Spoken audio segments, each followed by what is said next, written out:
ഇന്ത്യയുടെ പ്രതികരണത്തിൽ ഒട്ടും സംതൃപ്തി ഉളവാക്കുന്നത് ഒട്ടും സംതൃപ്തി ഇല്ല, അത് സംതൃപ്തി ഉളവാക്കുന്നതല്ല. ആൻഡ് ഈ ഒരു ഘട്ടത്തിൽ മാത്രമല്ല, കുറെ കാലമായി പാലസ്തീന്റെ വിഷയങ്ങൾ എടുത്തു നോക്കിയാൽ, ഗാസയിലെ സംഭവവികാസങ്ങൾ എടുത്തു നോക്കിയാൽ അവിടെയെല്ലാം ഇന്ത്യ ഒരു ചാഞ്ചാടുന്ന നയമാണ് സ്വീകരിച്ചിട്ടുള്ളത്. വളരെ വ്യക്തമായി അപലപിക്കേണ്ടത് അപലപിച്ചിട്ടില്ല. വംശഹത്യയാണെന്ന് പറയേണ്ട അവസരങ്ങളിൽ വംശഹത്യയാണെന്ന് പറഞ്ഞിട്ടില്ല.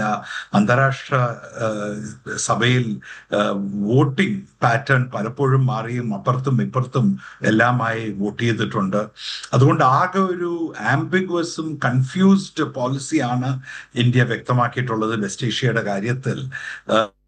നേരെ മറിച്ച് നമ്മളെ പോലെ തന്നെയുള്ള സൗത്ത് ആഫ്രിക്കയും ബ്രസീലും എല്ലാം അതിശക്തമായി അമേരിക്കയെ വിമർശിക്കുകയും ഇസ്രായേലിനെ വിമർശിക്കുകയും അവിടെ സംഭവിക്കുന്നത് തെറ്റാണ്, പാലസ്തീനിയൻസിന്റെ ഭാഗത്താണ് നീതിയും ന്യായവും എല്ലാം നിയമവും എല്ലാം. അതുപോലെ യുണൈറ്റഡ് നേഷൻസ് നീണ്ട കാലമായിട്ട് ആവശ്യപ്പെട്ടിട്ടുള്ളൊരു കാര്യമാണ് മിഡിൽ ഈസ്റ്റിൽ, വെസ്റ്റ് ഏഷ്യയിൽ സമാധാനം ഉണ്ടാകുക. ഇപ്പൊ ഇസ്രയേലും പാലസ്തീനും രണ്ടും ഒരുമിച്ച് സഹവർത്തിക്കുക, രണ്ട് രാജ്യങ്ങളായി.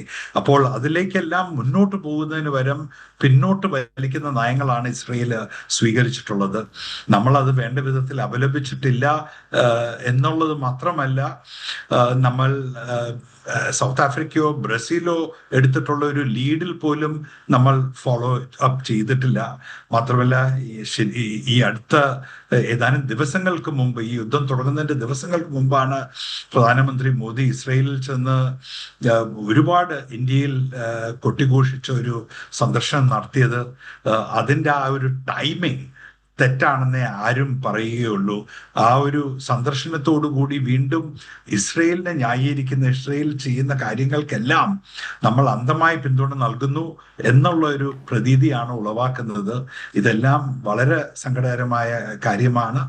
ഇന്ത്യക്ക് സ്വാതന്ത്ര്യ സമര കാലഘട്ടം തൊട്ട് എന്നും പാലസ്തീൻ്റെ കൂടെയാണ് ഇന്ത്യ നിന്നിട്ടുള്ളത്.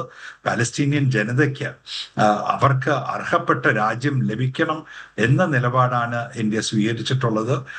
ഇസ്രയേൽ ചെയ്യുന്ന തെറ്റായ പോളിസീസ് എല്ലാം നീണ്ട കാലമായി നമ്മൾ അപലപിച്ചു വരികയാണ്. അറബ് രാജ്യങ്ങളോടൊപ്പം പാലസ്തീനോടൊപ്പമാണ് ഇന്ത്യ നിന്നിട്ടുള്ളത്.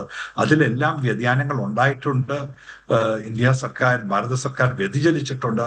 ഇത് വളരെ ദുഃഖകരമായ ഒരു കാര്യമാണ്.